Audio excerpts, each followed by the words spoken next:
Though I could be better than I've ever been, got friends, a family, and a place to stay. Though I should be better than ever when I see my loved ones every day. I know for every laugh we share today. Good morning mga palangga! Good morning! Today is Friday. Ayan, nakabihis na tayo mga palangga. Parang taba ko ngayon, ha? Ayan, ano natin? Mag 10:14 na ng umaga mga palangga. Tapos, paalis na kami ni Arto. Ready na ako mga palangga. Ito yung na-choose ko kasi, sabi ni Arto, tingnan nyo si Arto mga palangga. Oh, ito daw yung mas bagay sa akin, sabi niya. Tingnan nyo siya. Ang gwapo-gwapo niya ngayon, oh. Oh, di ba? Naka-formal attire din siya mga palangga. Ganyan kasi sila dito mga palangga. Pagka may mga party-party sila, ganyan sila, naka-formal attire talaga sila. Tapos, ito na yung aking napili mga palangga. Yan. Kasi sabi ni Arto, mas maganda daw tingnan itong dark sa akin, sa personal. Kasi yung brown daw mga palangga, ano daw, para daw akong ano, parang magnininang, parang ganun ba? Ang ganun. Kaya, ito yung, sabi niya, nasuotin ko kasi mas elegante daw ito tignan. Kasi dark. Ayan. So, ganyan yung ating looks. Yung ating pa-looks ngayon.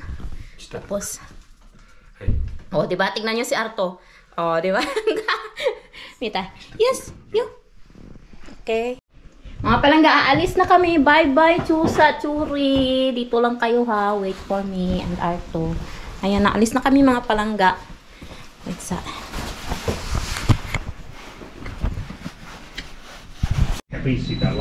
Alis na kami mga palangga. Ayan na.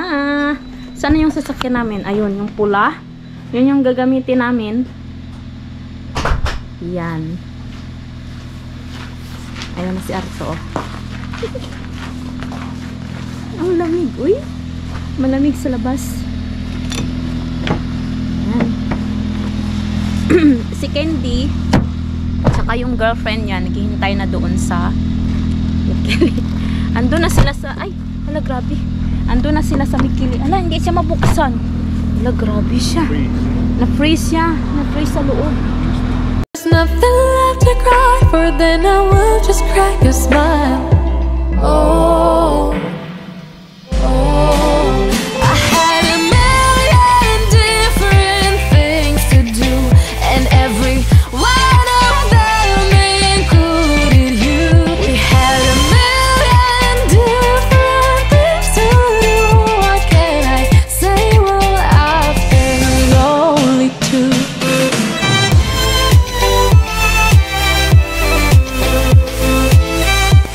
Mga palangga, andito na kami ni Arto sa school. Ayan, nakita ko yung friend ko na isa. Andito na rin si Candy. Ang dami-dami nang nakadress dito mga palangga. Siguro maraming nag-graduate ngayon. Pero iba-iba yung kurso. Si Arto, dyan lang siya nag-park, oh. Dyan lang siya nag-park. Sa harap talaga ng, ano, sa gilid lang ng school namin ito mga palangga. Ayan. Mga palangga, andito na kami, oh. Ayan na si Candy. Hello. Ayan, tapos ayan na yung aming stage.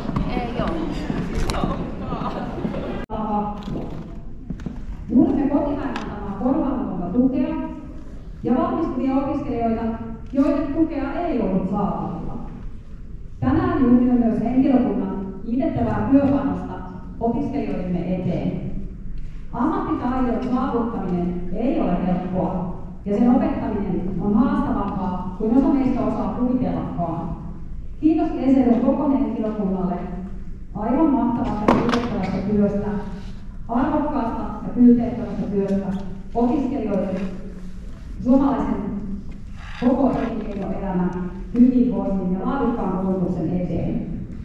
Hyvä ammattiin valmistuva opiskelija, haluan sydämeni pohjasta onnitella juuri sinua.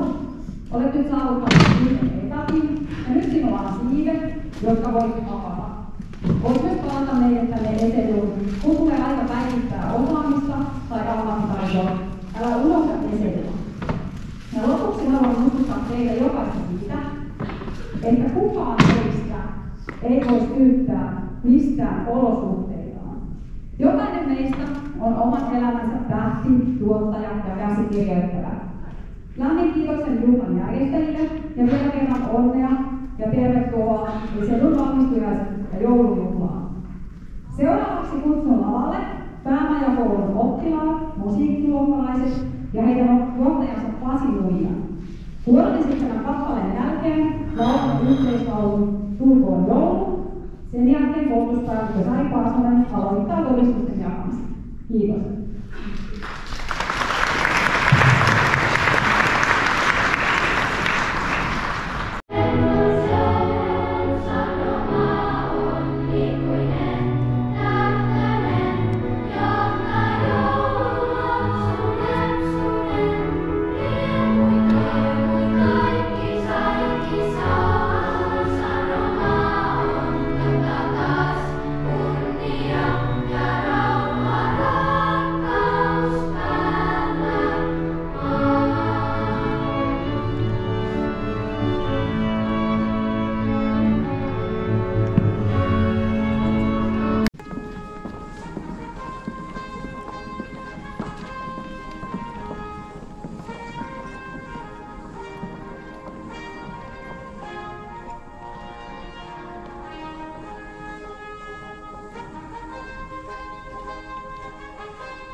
Edelleen sosiaali- ja terveysalan perustutkintolähihoitaja Kasanti Kimmi, Donato Marse,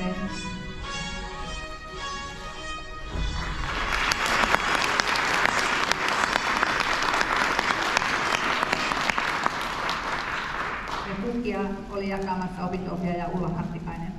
Onnittelen omasta puolestani kaikkia valmistuvia, sekä lavalla olevia että niitä, jotka ehtivät omiin penkkeihinsä. Seuraavaksi valmistuvat lähihoitajat antavat lähihoitajan lupauksen.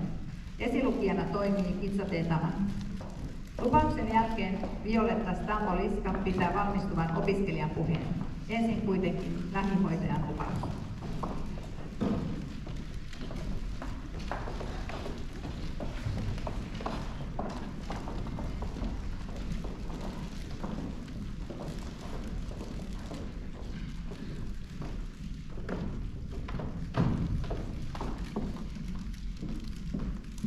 Lupaan lähihoitajana tehdä työtäni. Asiakkaan ihmisarvoa kunnioittaen. Ja hyvää elämää edistäen. Lupaan tukea ihmisen kasvua ja kehitystä. Toimintakykyä ja omatoimisuutta. Sekä edistää terveyttä ja hoitaa sairaita.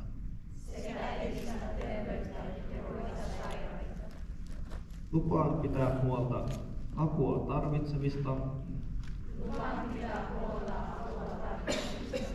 Ehkäistä syrjäytymistä. Lievittää inhimillistä kärsimystä. Elämän alusta kuolemaan saakka. Lupaan noudattaa ammattieettisiä periaatteita ja salassapitovelvollisuutta. Kehittää ammattitaitoani sekä edistää omaa työyhteisöni ja hyvinvointia.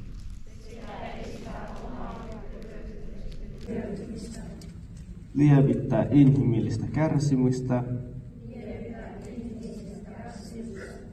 Elämän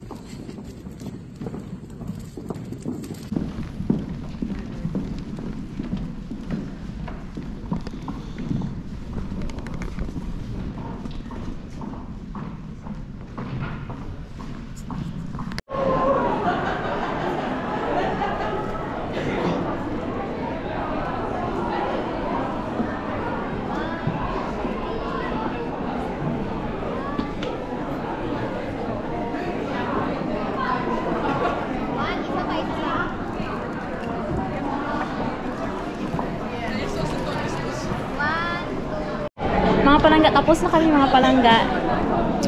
Kende, congratulations. Congratulations! Ayun na. Mga palangga, tapos na kami. Tapos, andito na yung aming bisita, oh. Pauwi na kami ng bahay. Ay, hindi pa pala. Punta pa pala si Arto sa, bahay ng natin. Sa bahay ng tatay niya. Sundot ako ng Ayan. Mga palangga, punta muna kami ni Kindi sa Asian shop kasi bibili kami ng pagkain. Doon sila sa bahay matutulog ngayon mga palangga. Ayan. Dito tayo. Hindi pa natin pwedeng balikan yung crab sis. Sa Mansour. Natawag nito malayo na sis. Anong crab ba yun? Dito mga palangga, oh. Bili na lang tayo ng shrimp. Sige. Kumakain ba si Arto? Oo, papirot niya yung shrimp. Shrimp. Ito na lang. Malalaki. Oo, sige. Ayan na mga palangga. Kumuha lang si Kindi ng mga palangga o shrimp. Tapos, yan. Magpansit kami. 2,000 years later. Hello mga palangga. Good evening. Good afternoon pala. Hindi pa pala evening ngayon mga palangga. Madilim na kasi sa labas. Ayan si Chusa. Oh, malungkot. Ano siya mga palangga? Hindi siya very happy. Kasi may nararamdaman siya mga palangga. Hinihintay na lang talaga namin na maano siya. Ganun. So, aalis kami ngayon ni Arto. Pupunta kami sa Mantuhario mga palangga kasi kailangan niyang i-deposit yung pera ng papa niya. Tapos, siguro mag-grocery kami ng konti. Isasama ko kayo kasi matagal-tagal na rin tayong hindi nakapag-vlog. So, isasama ko kayo ngayong araw na to mga palangga. Tapos, bukas may work ako. Friday bukas Ay, hindi. Thursday tsaka Friday may work ako mga palangga. Pang umaga ako. Tsaka see you din sa Saturday and Sunday kasi siguro mag-vlog ako mga palangga. Kasi parang 2 weeks na atang hindi ako nakapag-upload ng videos. Ayan. Aalis na tayo. Ano ba si Arto? My love! Ano na siya oh? Nagbabrush siya ng... Are we going now? Yo. Hello mga palangga, andito na kami sa Mantuhario. Si Arto nandun na siya sa mga palangga sa may ATM doon, dyan. Na siya, deposit na siya ng pera. Tapos, ang oras ngayon is alas 4 na ng hapon mga palangga. Madilim na dito. Tingnan nyo, puno na siya ng lights. Ayan, white na white yung ating paligid. White na white siya. Hindi na ako lumabas mga palangga. Sumama kay Arto kasi andun siya yung naka-orange. Ayan, nagde-deposit na siya ng pera. Hindi na ako bumaba mga palangga kasi sobrang lamig ngayon negative 12. Negative 12 tayo. Tapos ayan yung ating paligid, 'di ba? Super beautiful siya mga palangga. Alam niyo na miss ko mag-vlog. Ayan, medyo may pinagdadaanan kasi ako ngayong mga few weeks na to mga palangga. May mga pinagdadaanan kasi ako kaya ayaw ko na mag-vlog na malungkot ganyan. Gusto ko masaya lang tayo palagi pero okay na ako mga palangga. Naka-recover na ako, charot. Ayan. Siguro upload ko to kasama nung graduation namin nung 15. Ayan, masyadong late na siya pero okay lang, at least meron kayong idea kung ano yung ginawa namin noong graduation namin mga palangga. Ayan. Mga palangga, dumaan muna kami dito sa Tokmani. Ayan. Punta tayo dyan. Baka may mabili tayo mga palangga. Yung mga needs lang natin sa bahay. Ayan. Tingnan niyo si Arto.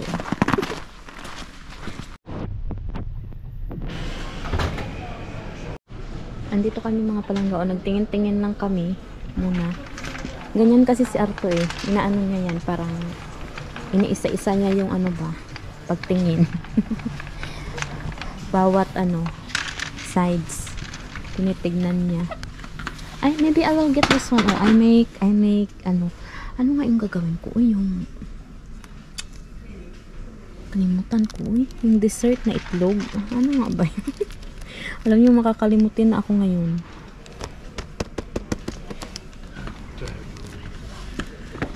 Can I get this? Yeah. Okay. Kuha tayo nito mga palangga. Kasi marami kaming itlog. Gagawa ako ng ano. Wait lang, maalala ko yan mamaya. Ganyan ako, makakalimutin na ako ngayon mga palangga. Kailangan ko na ata mag-vitamins.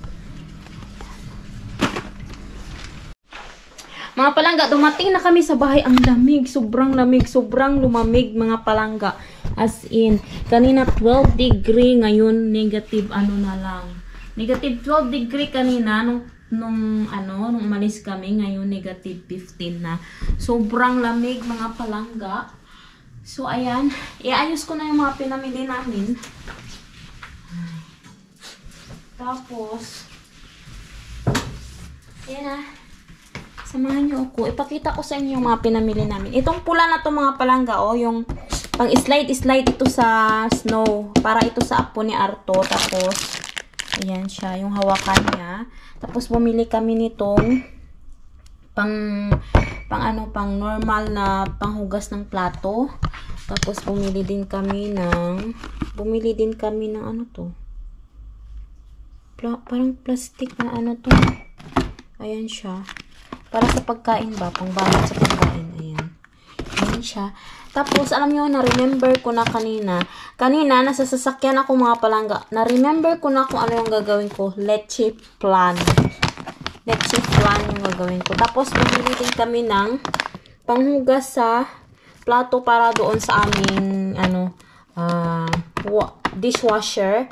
Tapos, si Arto, bumili din siya ng para sa kape niya. Yung pang sala ito sa kape niya ba. Tapos, bumili din kami ng plastic bag para sa basura. Tapos, siyempre, gusto rin kumain ng maalat. Bumili ako nito. Ayan. So, samahan nyo na ako doon sa kusina, mga palangga. Parang tumaba ako ngayon, no? Kasi, alam nyo ba, kain ako ng kain. Pag stress kasi ako mga palangga, kain ako ng kain. Ganyan ako. Hala, madilim dito. Walang ilawit. Kailangan mo natin. Ganyan din ba kayo mga palangga? Pag stress kayo, kain ka ng kain. Yung iba kasi, pag na-stress sila, hindi sila makakain mga palangga. Pero ako, alam niyo, pag stress ako, kain ako ng kain. Kaya, lumaki na naman yung ating, dyan. Yung ating mga chicks. Yan, ito, ilalagay ko na to sa cabinet. Nakikita niyo ba ako mga palangga?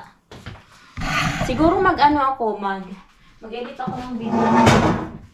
Try ko lang. Kung may manood pa, kung meron, edi thank you. Yan. Lagay natin siya dyan. Tapos ito dito.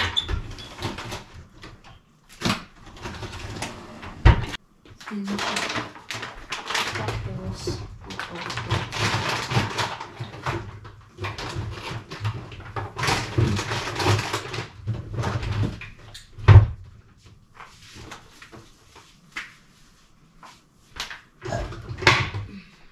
Sabi ni Arto, matutulog daw siya ng maaga ngayon. Ako, hindi ko alam kasi mag-i-edit pa ako ng video tapos may isasampay pa ako mga palangga. Bukas pang umaga ako pero okay lang yan. Ano naman ako mga palangga morning person kasi alas 5 pa lang gising na ako tapos hanggang mag-alas 7 yan, nakadilat na yung mata ko, nag-scroll lang sa Facebook, ganyan ba? Tapos, yun, hanggang sa maabutan na ako ng tanghali sa sa bed. Saan ko ba ito ilalagay itong ni Pihila? Itong kanyang, ayan, ay, shoot, hala! Nasira ko ata. Dito muna natin ilagay. Tapos ako mga palangga, siguro, nagugutom na naman ako. Gusto kong kumain ng maalat. Kasi alam niyo yung mga, doon sa workplace namin mga palangga, ang dami-daming chocolates. Ikaw lang yung magsasawa kasi, bawat kamag-anak ng mga pasyente namin, nagdadala sila ng chocolates para sa amin. So, yung aming lamesa doon, puno ng chocolate. Tapos, halimbawa, after mo kumain, kakain ka ng chocolate. Halimbawa, kain ka ng lunch, kakain ka ng chocolate, merienda, kakain ka ng chocolate. Parang sobrang tamis na ng ano, tapos dito sa bahay, kakain ka ng matamis, ganyan, oh. Madami din kami chocolate. Gusto ko yung ano, yung maalat naman.